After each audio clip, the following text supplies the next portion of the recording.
Assalamualaikum warahmatullahi wabarakatuh.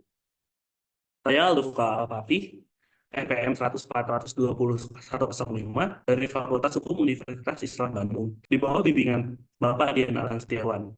Pada kesempatan kali ini, saya akan memaparkan hasil penelitian saya yang berjudul Pembuktian dalam Kejahatan Carding dan Upaya Pihak Perbankan dalam Melakukan Penanganan Terhadap Data Nasabah Kartu Kredit menurut Hukum Pidana Positif di Indonesia. Pada bagian latar belakang, yang mana perkembangan teknologi informasi yang semakin pesat menyebabkan bentuk kejahatan baru. Bentuk kejahatan ini biasa disebut dengan cybercrime. Cybercrime sendiri merupakan bentuk kejahatan dalam dunia maya yang dilakukan dengan cara non-fisik dengan menggunakan teknologi. Salah satu bentuk cybercrime adalah carding. Carding merupakan bentuk kejahatan yang dimana pelaku mencuri data kartu kredit yang kemudian pelaku menggunakannya untuk bertransaksi dengan tujuan untuk menguntungkan dirinya sendiri. Kejahatan carding sendiri sebetulnya telah diatur dalam KUHP, yaitu dalam pasal 362 tentang pencurian dan juga pasal 378 tentang penipuan, dan juga telah diatur dalam Undang-Undang ITE. Untuk pembuktian tindak pidana, dalam pasal 183 menyatakan bahwa hakim dalam memutus perkara sekurang-kurangnya membutuhkan dua alat bukti yang sah. Akan tetapi, terdapat hambatan dalam pembuktian kejahatan carding di mana berbagai hambatan yang dihadapi penegak hukum dalam proses pembuktian dan mendapatkan alat bukti yang sah sangatlah sulit. Karena banyaknya kejahatan guarding dan sulitnya pembuktian dalam mengungkap perkara tersebut, maka dari itu perlu adanya upaya pengamanan yang harus dilakukan oleh pihak perbankan dalam upaya setidaknya meminimalisir kejahatan guarding. Dari pasal tersebut, rumusan yang saya ambil adalah yang pertama, bagaimana pembuktian dalam kejahatan carding menurut hukum pidana positif di Indonesia. Yang kedua, bagaimana upaya perbankan dalam kejahatan carding untuk melakukan pengamanan terhadap data nasabah kartu kredit menurut peraturan perundang-undangan. Selanjutnya bagian metode penelitian. Penelitian ini menggunakan pendekatan yuridis normatif yang bersifat deskriptif analitis. Pengumpulan data dilakukan melalui studi kepustakaan. Penelitian ini menggunakan metode penelitian deskriptif kualitatif, yakni analisis terhadap bahan hukum primer, sekunder, dan juga tersier, meliputi klasifikasi bahan hukum sesuai dengan permasalahan dan topik penelitian. Kemudian disesuaikan dengan ketentuan hukum, di mana hasil akhir analisis adalah dalam bentuk narasi berupa pengambilan kesimpulan secara deduktif. Pada bagian selanjutnya yaitu hasil penelitian dan pembahasan.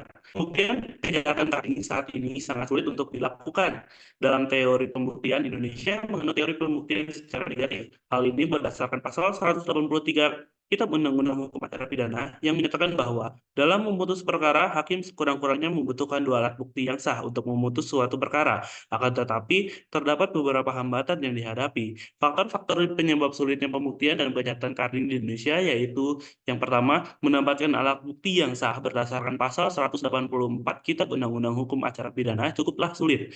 Yang kedua, kendala masalah bukti-bukti yang amat rumit terkait dengan teknologi informasi dan kode-kode digital yang membutuhkan sumber daya manusia serta peralatan komputer forensik yang lebih baik lagi.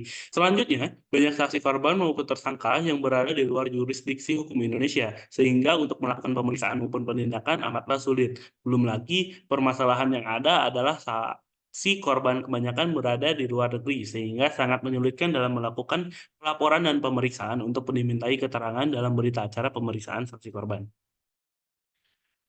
Maka dari itu, perlu adanya upaya pencegahan kejahatan carding yang dilakukan oleh perbankan dalam pengamanan data nasabah kartu kredit di Indonesia. Upaya pengamanan harus dilakukan sesuai dengan pasal 40 ayat 1 Undang-Undang Nomor 10 Tahun 1998 tentang perbankan yang menyatakan bahwa bank harus merahasiakan data pribadi nasabahnya. Undang-Undang Republik Indonesia Nomor 27 Tahun 2022 tentang Perlindungan Data Pribadi pun menyatakan dalam pasal 35 menyatakan pengendalian data pribadi wajib melindungi dan memastikan keamanan data pribadi yang diprosesnya. Dalam pasal 36 UU PDP menyatakan, dalam melakukan pemrosesan data pribadi, pengendalian data pribadi wajib menjaga kerahasiaan data pribadi. Peraturan Menteri Komunikasi dan Informatika Republik Indonesia Nomor 20 Tahun 2016 tentang perlindungan data pribadi dalam sistem elektronik telah mengatur dalam pasal 5 ayat 2 yang menyatakan setiap penyelenggara sistem elektronik harus menyusun aturan internal perlindungan data pribadi sebagai bentuk tindakan pencegahan untuk menghindari terjadinya kegagalan dalam perlindungan data pribadi yang dikelolanya. Dalam upaya bank untuk menjaga ketahanan siber harus melakukan beberapa proses, yaitu identifikasi aset, ancaman, dan kerentanan, perlindungan aset, deteksi insiden siber, dan penanggulangan dan pemulihan insiden siber. Hal tersebut dijelaskan lebih lanjut dalam Surat Edaran Otoritas Jasa Keuangan Republik Indonesia Nomor 29 Tahun 2022 tentang ketahanan dan keamanan siber bagi bank umum. Dari pemaparan yang sudah saya sampaikan, maka kesimpulannya adalah sulitnya mendapatkan alat bukti yang sah yang sesuai dengan pasal 184 KUHP karena membutuhkan sumber daya manusia serta peralatan komputer forensik yang baik. Selanjutnya, banyak saksi maupun tersangka dan korban yang berada di luar jurisdiksi hukum Indonesia, sehingga untuk melakukan pemeriksaan maupun penindakan amatlah sulit. Dari banyaknya kasus kejahatan carding, membuat bank harus menjaga data para nasabahnya agar mengembalikan kepercayaan nasabah terhadap bank. Dalam kewajibannya, bank telah melakukan identifikasi aset, ancaman, dan kerentanan, perlindungan aset, deteksi insiden siber, dan penanggulangan dan pemulihan insiden siber. Berdasarkan hasil penelitian yang sudah saya sampaikan, maka saya memberikan beberapa saran, yaitu pemerintah harus lebih memperhatikan sistem hukum yang ada saat ini. Apakah peraturan tersebut masih layak atau belum sejalan dengan waktu untuk menghadapi era globalisasi yang semakin pesat.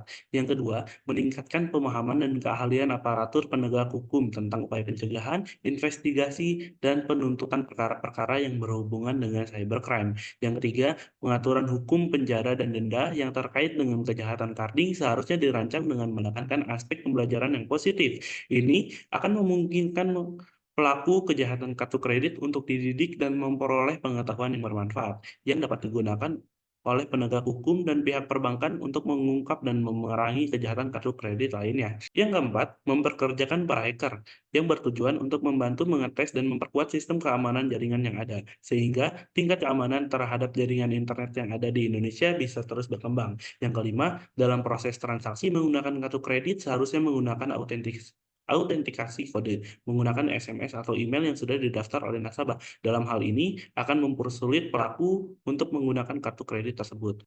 Sekian presentasi dari saya. Terima kasih. Wabillahi taufiq wal hidayah. Wassalamualaikum warahmatullahi wabarakatuh.